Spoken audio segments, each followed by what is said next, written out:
ठीक है, तो यहां पर 600 बीसी तक हम आ गए हैं मगध साम्राज्य में। मगध साम्राज्य जो है आगे बढ़ता है ना, इसकी जरूरत अभी पड़ेगी इसलिए इसको रख लिया। मगध साम्राज्य, अब हम 600 बीसी में ही आगे बढ़ रहे हैं, तो 600 बीसी से लेकर के 25 बीसी का जो समय हम पढ़ेंगे, इतना लंबा समय, इस लंबे समय में एक ही साम्राज्य जो है राज करता है, जिसका नाम क्या है, मगध साम्राज्य। मगध साम्राज्य राज करता है और इसमें अलग अलग वंश आते चले जाएंगे, जैसे कि हर्यंक आएंगे, है ना, उसके बाद में फिर हम अंत में जाकर के नंद को पढ़ेंगे और नंद के बाद में मौर्य को पढ़ेंगे। अब जब मौर्य आता है ना, तो अब मैं आपको ये बता रहा हूं, देखो मैंने इसको क्यों बना के रखा, ये अभी का पाकिस्तान है, ये अभी का अफगानिस्तान है, ऐसे समझ लेना, और यहां पर क्या आ गया, बांग्लादेश। मतलब मगध साम्राज्य में मौर्य लोगों ने अपने साम्राज्य को इतना फैलाया कि वो अफगानिस्तान तक पहुंच गया, जो अभी का अफगानिस्तान है। ऊपर का तो सारा क्षेत्र मान के चलो अशोक ने श्रीनगर बसाया था, नीचे हम बात करें तो कर्नाटक तक, और इधर हम पूरी बात करें तो बांग्लादेश जो अभी का है। ये पूरे क्षेत्र पे किसका राज था, मौर्य। मौर्य मौर्य मगध में किसका राज्य था, मौर्य वंश का।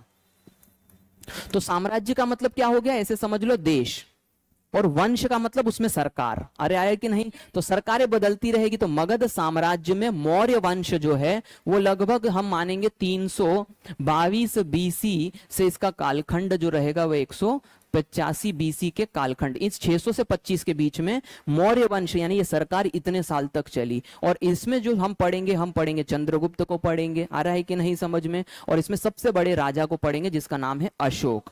अशोक ने जो है एक युद्ध लड़ा था, कलिंग का युद्ध। उस कलिंग के युद्ध के बाद में बहुत सारा परिवर्तन आ गया था सत्ता में, और यहीं से इस कालखंड को हम क्या कहते हैं, मौर्य वंश का कालखंड कहते हैं। और इसके बाद का जो कालखंड है 150 बीसी से लेकर के 250 एडी तक, अब मैं एडी में प्रवेश कर चुका हूं, इतने बड़े कालखंड को कहा जाता है उत्तर मौर्य काल। क्या कहते हैं, उत्तर मौर्य, यानी कि अब उत्तर का जो मौर्य साम्राज्य था वो ऊपर उठ रहा था, अब वो कहां जाएगा, डिक्लाइन पे। तो 150 बीसी से 250 एडी के समय में यहां राजा कमजोर हो जाएंगे और लड़ाई कमजोर हो जाएगी, उनके राज्य छोटे हो जाएंगे। तो ये जो पूरा मगध जो इतना बड़ा फैल गया था वो वापस कहां पर आ जाएगा, फिर से अपनी वास्तविक स्थिति में आ जाएगा, मतलब फैला और फिर सिकुड़ गया। तो यहां तक हम आ गए हैं 150 से 250 एडी का जो कालखंड था वो हमने पढ़ लिया। अब इसके बाद में यहां पर मौर्य के बाद में अगला जो शुरुआत होती है वो 319 एडी से 550 एडी के बीच में होती है। अब मैं एडी में आ चुका हूं, यानी कि anno Domini, in the year of Christ. 319 से 550 के बीच में एक छोटे से एक ग्वाला था, एक छोटी सी जगह पे वो राज करता था, और उसका नाम था श्रीगुप्त। श्रीगुप्त आ रहा है समझ में। मैं यहां पर अब बात करने वाला हूं किसकी, गुप्त काल की। किसकी बात करने वाला हूं, गुप्त काल 319 से 550 एडी के बीच में पढ़ा जाता है। यहां जिनके भी नाम के पीछे, जिन राजाओं के नाम के पीछे गुप्त लिखा होगा, हम उनके राज्यों को पढ़ेंगे, उनकी संस्कृति को पढ़ेंगे, सामाजिक जीवन, आर्थिक जीवन को पढ़ेंगे। तो उसी में श्रीगुप्त के बाद में आगे जाकर के एक राजा आता है जिसका नाम चंद्रगुप्त द्वितीय होता है।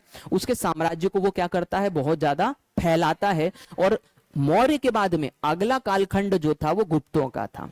गुप्त के बाद में अब हम बात करेंगे 550 एडी से लेकर के 750 एडी का, ये जो समय है 200 साल का। अब गुप्त लोग ऊपर जाएंगे तो नीचे भी आएंगे, तो फिर हम यहां पर क्या पढ़ेंगे, उत्तर गुप्त काल। अब इस उत्तर गुप्त काल में क्या होगा कि जो गुप्त वंश था वो पहले बहुत बड़ा साम्राज्य लेके बैठा हुआ था, लेकिन जब उनके संसाधन कम होते हैं, राजा ज्यादा बलशाली नहीं रह जाते, कमजोर हो जाते हैं, तो फिर क्या होता है, विद्रोह खड़ा हो जाता है और छोटे छोटे नए राज्य बन जाते हैं।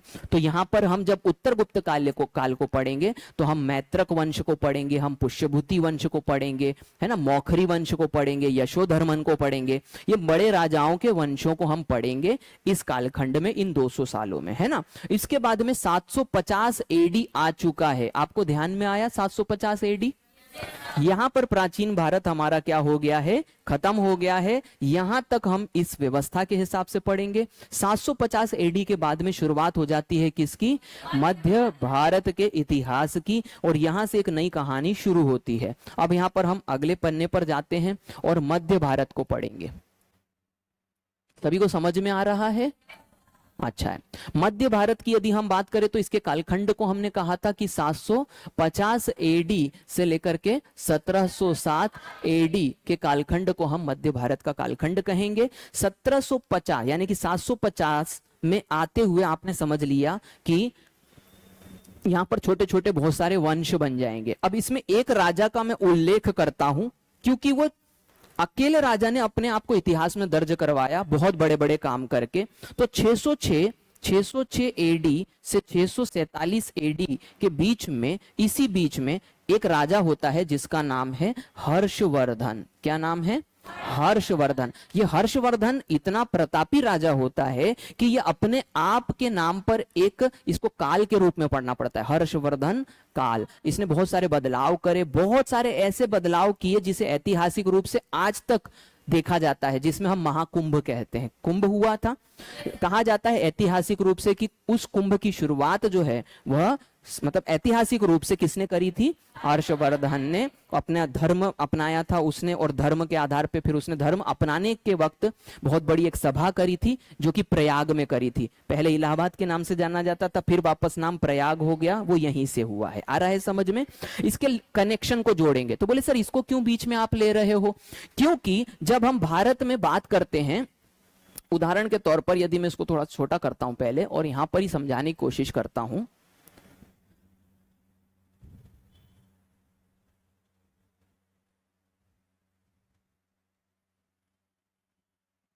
यदि हम अभी, ये तो क्योंकि वर्तमान का भारत है ना, लेकिन मैं आपको उसमें हिसाब से बता रहा हूं कि ये राज्य छोटे बड़े होते चले गए। लेकिन जब हर्षवर्धन आया तो हर्षवर्धन में उत्तर प्रदेश में एक छोटा सा जगह है जिसका नाम है कन्नौज। क्या नाम है? कन्नौज। ये कन्नौज में रहता है और कन्नौज को इतनी बढ़िया जगह बना देता है कि इसका पूरे भारतवर्ष में चर्चा होता है। लोग बोलते हैं अरे वाह यार क्या जगह है, क्या बड़े बड़े मकान है, क्या लोग रहते हैं। तो ये जो है ना कन्नौज, हर्षवर्धन इसको बना देता है भारतवर्ष की राजनैतिक और सांस्कृतिक